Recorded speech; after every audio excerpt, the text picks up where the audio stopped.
백성이 자신들의 고단한 삶을 두고 불평하기 시작했다. 하나님께서 그 불평을 들으시고 진노를 발하셨다. 하나님께로부터 불이 타올라 진 바깥 경계를 불태웠다. 백성이 모세에게 소리쳐 도움을 청했다. 모세가 하나님께 기도하자 불이 꺼졌다. 하나님의 불이 그들을 향해 타올랐기 때문에 그곳의 이름을 다베라, 불사름이라고 했다.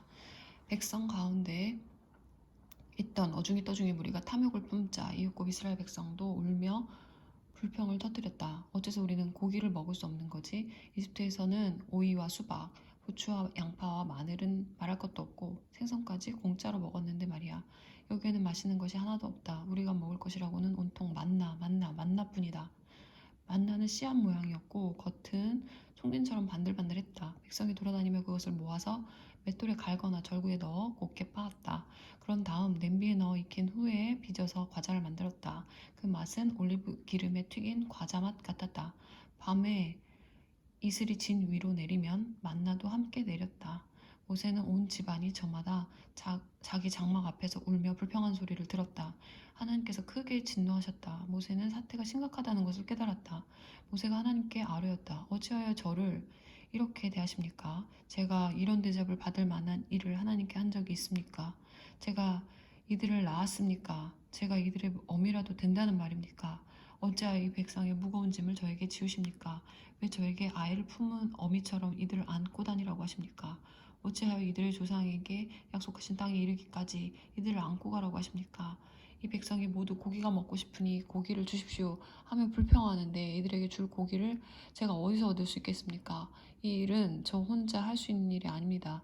이 백성을 모두 안고 가는 것은 너무나 버거운 일입니다. 저를 이리 대하시려거든 차라리 죽여주십시오. 저는 볼 만큼 보고 겪을 만큼 겪었습니다. 저를 여기서 벗어나게 해주십시오. 하나님께서 모세에게 말씀하셨다. 이스라엘의 지도자들 가운데서 70명을 불러 모아라. 그들은 네가 아는 이들로 존경받고 신뢰할 만한 사람들이어야 한다. 그들을 회막으로 데려오너라. 내가 거기서 너를 만나겠다. 내가 내려가서 너와 이야기하겠다. 내가 네게 내려준 영을 그들에게도 내려주겠다. 그러면 그들이 이 백성의 짐을 일부 짊어질 수 있을 것이다. 너 혼자 그 짐을 다 짊어지려고 애쓰지 않아도 될 것이다. 너는 백성에게 이렇게 일러주어라. 너희 자신을 거룩하게 구별하여라. 고기를 먹게 될 내일을 위해 준비하여라. 너희는 하나님에게 고기를 원합니다. 고기를 주십시오. 이집트에서도 이보다는 더 잘 살았습니다. 하고 불평했다. 하나님이 너희의 불평을 들었으니 너희에게 고기를 주겠다. 너희는 고기를 먹게 될 것이다. 너희는 고기를 하루만 먹고 말 것이 아니다. 이틀이나 닷새나 열흘이나 20날도 아니다. 한 달 내내 먹게 될 것이다. 콧구멍에서 고기 냄새가 날 때까지 먹게 될 것이다. 고기 이야기만 나와도 구역질을 할 만큼 고기에 질리고 말 것이다.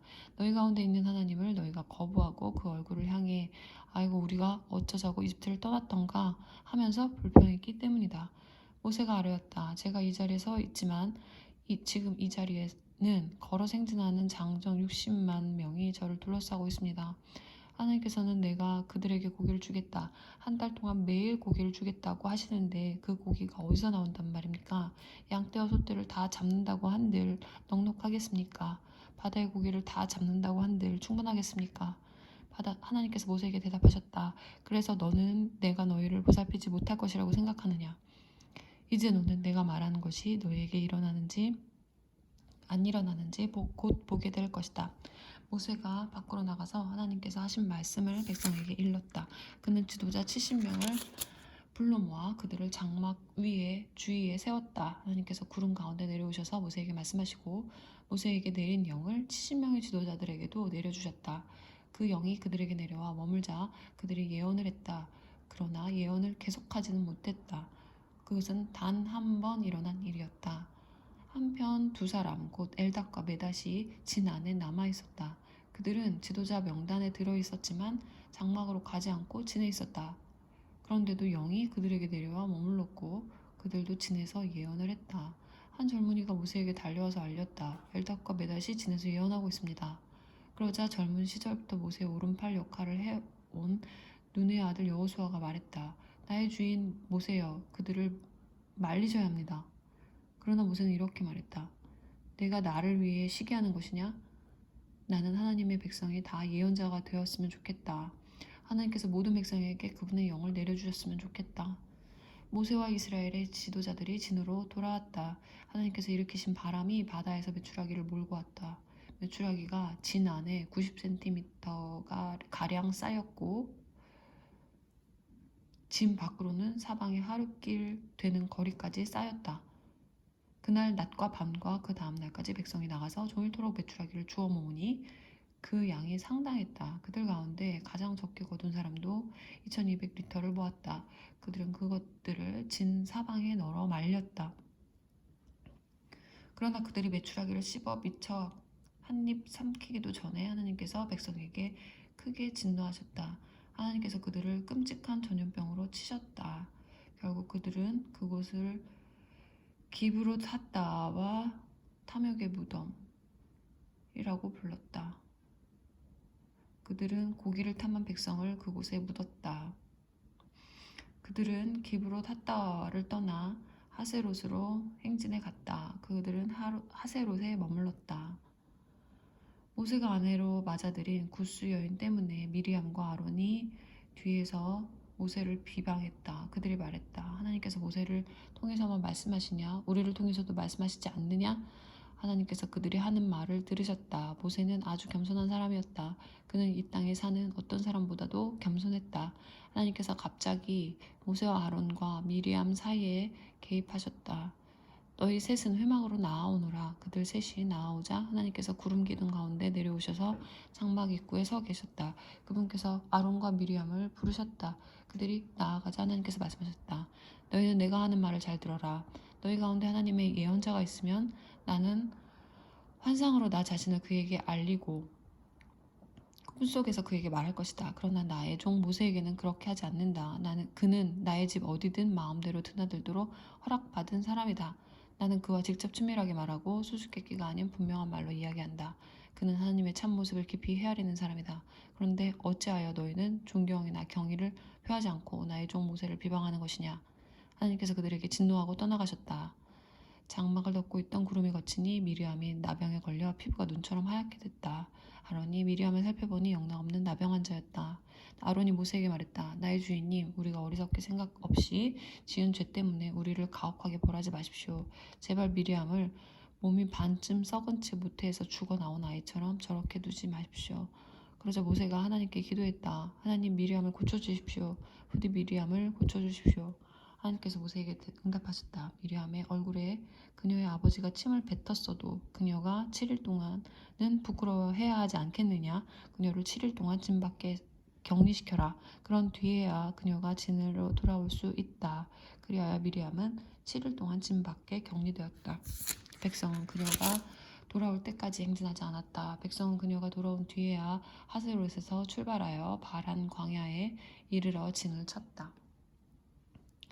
하나님께서 모세에게 말씀하셨다. 사람들을 보내어 내가 이스라엘 백성에게 주려고 하는 가나안 땅을 정탐하게 하여라. 각 지파에서 한 사람씩 보내되 각 지파에서 믿을 수 있는 검증된 지도자들을 보내야 한다. 모세는 하나님의 명령에 따라 바란 광야에서 그들을 보냈다. 그들은 모두 각 지파에서 한 사람씩 뽑힌 이스라엘의 지도자들이었다. 그들의 이름은 이러하다. 루벤 지파에서는 사꿀의 아들 삼모아, 시몬 지파에서는 호리의 아들 사밧, 유다 지파에서는 여분네의 아들 갈렙, 이사갈 지파에서는 요셉의 아들 이갈, 에브라임 지파에서는 눈의 아들 호세아, 베냐민 지파에서는 라브의 아들 발디, 스브론 지파에서는 소디의 아들 갓디엘, 요셉 지파 가운데 하나인 므낫세 지파에서는 수시의 아들 갓디, 단 지파에서는 그말리의 아들 암미엘, 아셀 지파에서는 미가엘의 아들 수둘, 납달리 지파에서는 웁시의 아들 나비, 갓 지파에서는 마기의 아들 구우엘. 이는 모세가 그 땅을 정탐하라고 보낸 사람들의 명단이다. 모세는 눈의 아들 호세아 구원에게 여호수아 하나님께서 구원하신다 라는 새 이름을 지어주셨다. 모세는 가나안을 정탐하라고 그들을 보내면서 이렇게 말했다. 네겝 지역에 올라가 보고 산지에도 가보시오. 그 땅을 샅샅이 살펴보고 그 땅이 어떠한지 조사하시오. 그 땅의 백성이 강한지 약한지 그들의 수가 적은지 많은지 조사하시오. 그 땅이 살기 좋은 땅인지 척박한 땅인지 상세히 알아오시오. 그들이 살고 있는 성읍들이 탁 트인 진인지 성곽으로 둘러싸인 요새인지 토양이 비옥한지 메마른지 산림이 우거져 있는지 상세히 알아오시오. 그리고 그 땅에서 자라는 열매를 가져오시오. 지금은 포도가 처음 익는 철이오. 그들은 길을 떠났다. 그들은 신광야에서 르보하맛 방면에 있는 르홉에 이르기까지 그 땅을 정탐했다. 그들은 네겝 사막을 지나 헤브론 성읍까지 이르렀다. 거기에는 거인족 아낙의 후손인 아이만 부족과 세세 부족과 달메 부족이 살고 있었다. 헤브론은 이집트의 소암보다 7년 먼저 세워진 곳이다. 그들은 에스골 골짜기에 이르러 포도송이 하나가 달린 가지를 잘라 장대에 매달았다. 그것을 나르려면 2사람이 필요했다. 또한 그들은 석류와 무하고도 땄다. 그들은 그곳 이름을 에스골 골짜기, 포도송이 골짜기라고 했다. 그곳에서 잘라낸 포도송이가 엄청나게 컸기 때문에 그들은 그 땅을 40일 동안 정탐하고 돌아왔다. 그들은 가네스에 있는 바란 광야에서 모세와 아론과 이스라엘 백성 온 회중 앞에 모습을 드러냈다. 그들은 온 회중에게 보고하고 그 땅의 과일을 보여주었다. 그리고 자신들의 정탐 이야기를 들려주었다. 우리를 보낸 그 땅으로 갔더니 정말 그곳은 젖과 꿀이 흐르는 땅이었습니다. 이 과일 좀 보십시오. 그런데 문제는 그곳에 사는 백성은 몹시 사납고 그들의 성읍은 거대한 요새라는 점입니다. 더구나 우리는 거인족인 아낙 자손도 보았습니다. 아말렉 사람이 네겝 지역에 퍼져 있고 헷 사람과 여부스 사람과 아모리 사람이 산지를 차지하고 있습니다. 그리고 가나안 사람이 지중해 바닷가와 요단 강가에 자리 잡고 있습니다. 갈렙 이야기를 중단시키고 모세 앞에서 백성을 조용히 시킨 뒤에야 말했다. 당장 올라가서 그 땅을 점령합시다. 우리는 할 수 있습니다. 그러나 다른 사람들이 이렇게 말했다. 우리는 그 백성을 칠 수 없소. 그들은 우리보다 강하오. 그러면서 그들은 이스라엘 백성 사이에 무시무시한 소문을 퍼뜨렸다. 우리가 이쪽 끝에서 저쪽 끝까지 정탐해 보았는데 그 땅은 사람들을 통째로 삼키는 땅이다. 우리가 본 그곳 사람들은 모두 어마어마하게 컸다. 우리는 네피림 자손인 거인족도 보았다. 거인족인 아낙 자손은 네피림 자손에서 나왔다. 그들 곁에 서니 마치 우리가 메뚜기 같았다. 그들도 우리가 메뚜기라도 된다는 듯이 얕잡아 보았다.